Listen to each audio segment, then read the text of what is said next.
네, 마태복음 13장 53절에서 58절까지 교독하겠습니다. 그러고 나서 이러한 일이 있었으니 곧 예수님께서 이 비유들을 마치셨을 때 그분께서 거기를 떠나신 것이더라. 그리고 나서 그분께서 자기 자신의 고향으로 들어오신 후에 친히 그들의 회당에서 그들을 가르치셨는데 그들이 깜짝 놀라 이같이 말할 정도였더라. 이 남자는 이 지혜와 이 막강한 역사들을 어디에서 얻었단 말인가? 이 사람은 목수의 아들이 아니냐? 그의 어머니는 마리아라 불리지 아니하냐? 그의 형제들은 야고보와 요세스와 시몬과 유다라 불리지 아니하냐? 그리고 그의 누이들 그들은 모두 우리와 함께 있지 아니하냐? 그렇다면 이 사람은 그것들을 모두 어디에서 얻었단 말인가? 그런즉 그들이 그분에 대해서 실족하게 되었더라. 그러나 예수님께서 그들에게 말씀하시기를 예언자는 자기 자신의 고향과 자기 자신의 집을 제외하면 존경받지 못하는 일이 없느니라 하셨느니라. 그런즉 그분께서는 많은 막강한 역사들을 거기에서 행하지 않으셨으니 그들의 불신 때문이더라. 아멘. 기도하겠습니다. 사랑과 은혜가 많으신 하나님 아버지, 우리가 하나님께 예배하기 위해서 예수님의 이름으로 모여서 찬양하며 주의 말씀을 묵상합니다. 이 예배 가운데 함께해 주옵소서.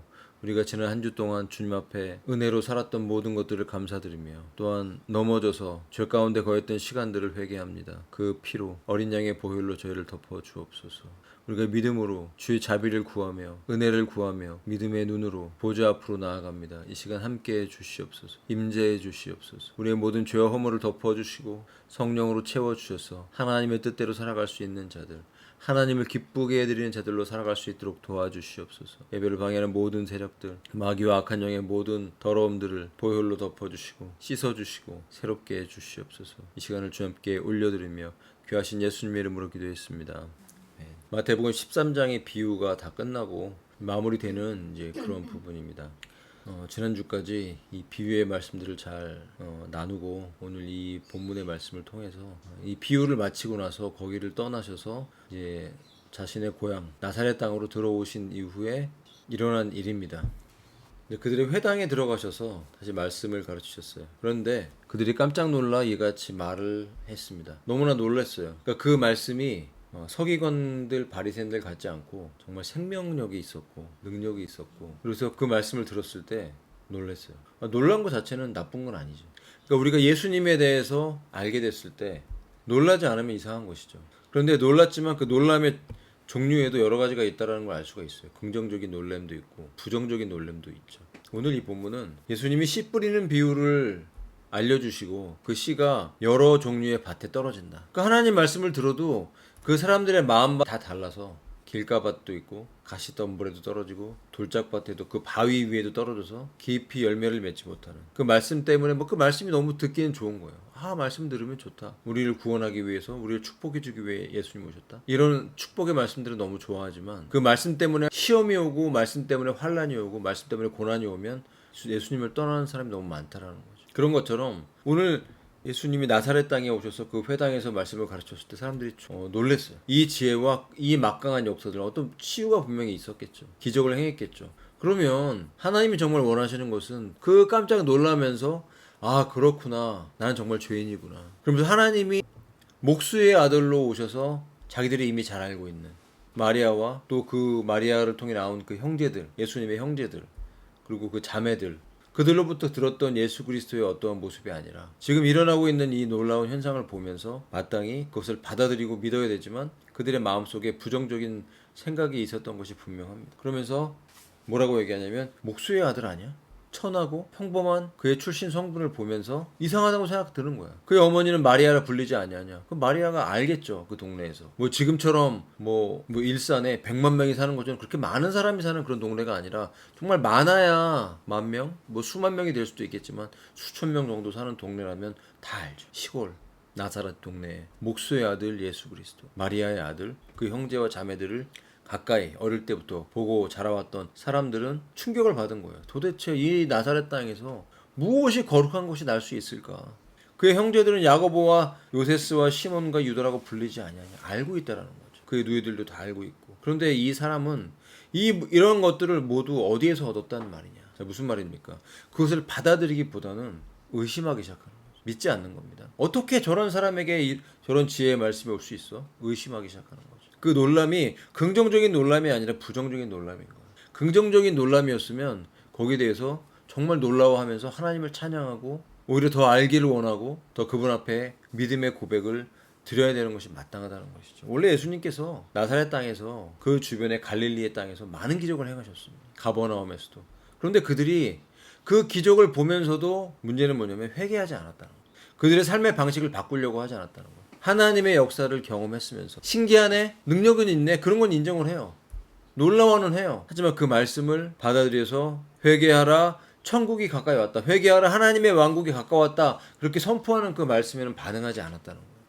그 놀라운 기적을 체험하는 그 정도. 그래서 놀랍다, 인정을 한다, 다르긴 다르네 라고 하지만 그 말씀이 그들에게 요구하는 삶의 변화에 대해서 회개하려고 하지 않고 진실한 신앙으로 하나님을 붙들려고 하지 않는 그런 모습이 그들에게 있었다는 것을 성경은 기록하고 있습니다. 이와 마찬가지로 지금 이 세상에서도 믿는 사람도 있고 믿지 않는 사람도 있고, 지금은 예전 같지 않아서 유튜브라는 것을 통해서 많은 지식들이 밝혀지고 있어요. 우리가 알지 못했던 많은 것들, 놀라운 일들, 지구촌 곳곳에서 일어나고 있는 신기한 일들, 많은 가르침들이 다 번역이 돼서 지식이 왕래를 그렇게 한다는, 너무나 많은 비밀들이 드러나고 있는 그런 시대. 하나님의 말씀들이 막 깨달아지고, 영어로 가르치면 한국어로 번역이 다 되고, 한국에서 가르치는 것도 영어로, 그다음에 뭐 이태리 말로, 프랑스 말로 다 번역이 돼서 자동으로 실시간으로 얼마든지 또 짧은 시간에 다 들을 수도 있어요. 말을 2배로 빠르게 해서도 3배로 빠르게 해서도 들으면서 많은 지식을 얻을 수가 있어요. 딥스테이트라는 것이 있어서 이 세상의 엘리트들이 세상의 정치와 경제를 붙잡고 많은 사람들을 악의 길로 이끌면서 그들이 부정부패를 하고 착복해서 살아가고 있는 이런 시대. 하지만 그런 걸 알면서도 하나님께로 돌아오려고 하지 않고 많은 사람들이 그냥 놀라워할 뿐이에요. 노아의 홍수가 진짜 있었던 거야. 그 요새 그런 내용들이 나오더라고요. 노아의 홍수가 진짜 있었던 것 같다.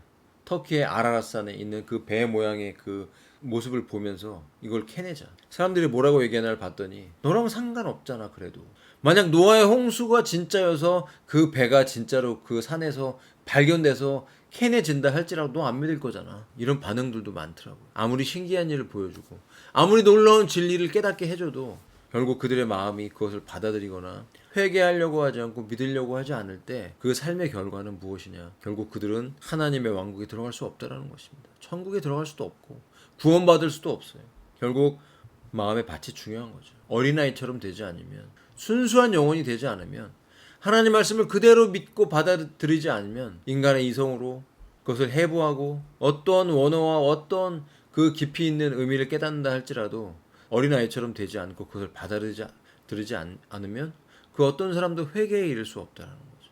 결국 하나님께서 우리에게 원하시는 것은 무엇일까? 크고 놀랍고 많은 것들을 우리에게 원하시는 것이 아니라 우리의 영혼이 어린아이처럼 회개하는 자. 어떤 기적을 체험하고 어떤 깨달음이 와도 결국은 그 기적과 깨달음이 우리에게 요구되어지는 것은 하나님 앞에 어린아이처럼 나아가서 회개하는 자가 되는 것이라고 성경은 기록하고 있는 것입니다. 어린아이처럼 믿는 자, 받아들이는 자, 그에게 구원이 임하는 것이죠. 성경은 많은 걸 우리에게 요구하지 않습니다. 누구든지 예수님이 주님이시고 죽음으로부터 부활하신 것을 믿으면 하나님의 자녀가 된다고 기록하고 있습니다. 구원이 사실은 어려운 게 아닙니다. 구원만큼 쉬운 게 없어요. 왜냐하면 구원은 하나님이 하시는 것이고 우리에게 요구되어지는 것은 믿음이니까. 하나님이 만들어 놓으신 놀라운 그 구원의 역사들을 받아들이는 것 아닌가에 따라서 인간의 운명은 천국이냐 지옥이냐로 갈리고, 영생이냐 영벌이냐, 죽음 이후의 세계에 영원한 생명의 세계로 살아가냐. 그래서 오늘 믿으면 오늘 우리의 마음에 하나님의 영원한 생명이 들어온다는 것이 성경의 진리인 것입니다. 예수님의 구원이죠. 누구든지 나로 말미암지 않고는 아버지께로 갈 자가 없다. 내가 곧 길이요 진리요 생명이다. 인간이 걸어가야 될 길이다. 방법이다.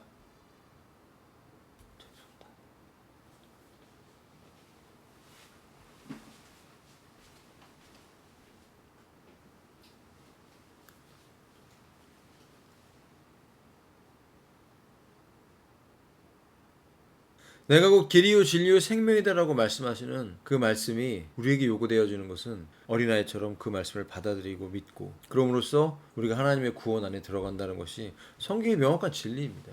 지금도 많은 교회들이 있고 그 교회에서 수많은 예배들이 드려지면서 뭐 찬양을 드리고 또 기도도 많이 하고 영적 체험들도 많이 있습니다. 하지만 그 모든 예배의 결과가 예수 그리스도를 내 주인으로 영접하고 그분의 말씀대로 살고 온전한 믿음, 순전한 믿음을 가질 수 없다면 그것이 무슨 의미가 있겠는가 하는 생각이 듭니다. 그런데 오늘 본문에 보면 이런 질문들을 하는 거죠. 의심을 하는 거예요. 왜냐하면 사람들이 기대하는 하나님이 일하시는 방식이 있거든요. 사람들은 눈으로 볼 때 그럴싸한 것들을 찾습니다. 큰 건물과 막강한 어떤 권력과 군사력과. 하나님의 아들이 만약 이 땅에 온다면 메시아가 그들이 기대하는 메시아의 그림은 그런 막강한 군사력과 경제력과 그런 것들이었겠죠. 가난한 사람과 병든 사람과 연약한 자들을 고쳐주고 눈물을 흘려주고 죄인의 죄를 씻어주는 그런 모습이 아니라 강력한 능력으로 와서 통치하는 그런 모습을 기대했겠죠. 그 많은 사람들이 지금도 큰 교회에 나가는 이유는 그런 것들이 있는 것 같아요. 좋은 프로그램, 외국에서 유학하고 온 목회자의 유려한 말투의 설교, 그런 것들을 다 나쁘다고 할 수는 없겠죠. 큰 건물, 화려한 찬양팀들. 하지만 우리가 정말 두려운 것은 그런 화려함 속에, 그런 사람들이 볼 때 대단하다고 보이는 그 속에 주님의 임재가 없을 수 있다는 것은 참으로 두려운 것입니다. 그럼 모든 눈으로 보이는 것들이 그런 하나님이 함께하고 있다는 것을 보장할 수 없다는 것입니다. 그러니까 주님이 함께하는 것은 누구든지 나의 이름으로, 두세 사람이 나의 이름으로 모인 곳에, 예수 그리스도의 이름으로 모인 곳에, 그 의미는 바로 예수님이 길이요 진리요 생명이라는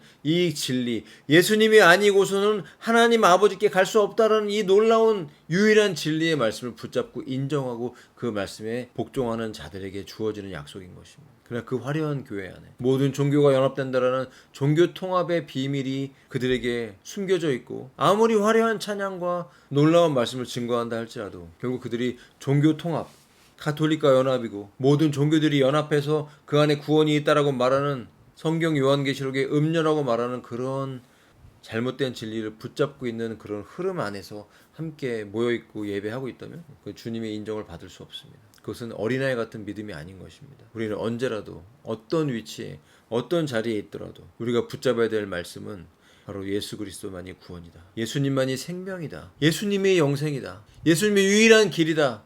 유일한 진리고 유일한 생명이라고 믿고 나의 모든 삶을 주 앞에 내어놓는 이런 믿음을 하나님께서 인정하시는 믿음이라고 우리는 볼 수가 있는 것이에요. 근데 그들은 실족했죠. 실족했다라는 건 믿지 않는다는 거예요. 인정은 합니다. 그 놀라운 진리를 인정은 해요. 참 놀랍다. 뭔가 다르다. 권위가 있구나. 치유도 있다. 실족했다라는 건 그거 하나님께로부터 온 게 아닌 것 같아. 이렇게 말하는 거죠. 성령의 역사를 보면서, 하나님의 역사를 눈앞에 보면서 내가 이해하는 그런 방식과 다르다고 해서 받아들이지 않고 거절하는 것. 바로 그들은 영생을 그 자리에서, 영생을 얻을 수 있는 바로 그 놀라운 자리. 우리는 예수님 못 봤잖아요. 예수님 본 게 아니죠. 그런데 그들은 구원인 예수님을 눈앞에 보고 있는데 그 자리에서 그 구원을 발로 밀어내고 있는 어리석은 모습을 성경은 기록해 놓은 것입니다. 보고 있는데도 믿지 못하는 거예요.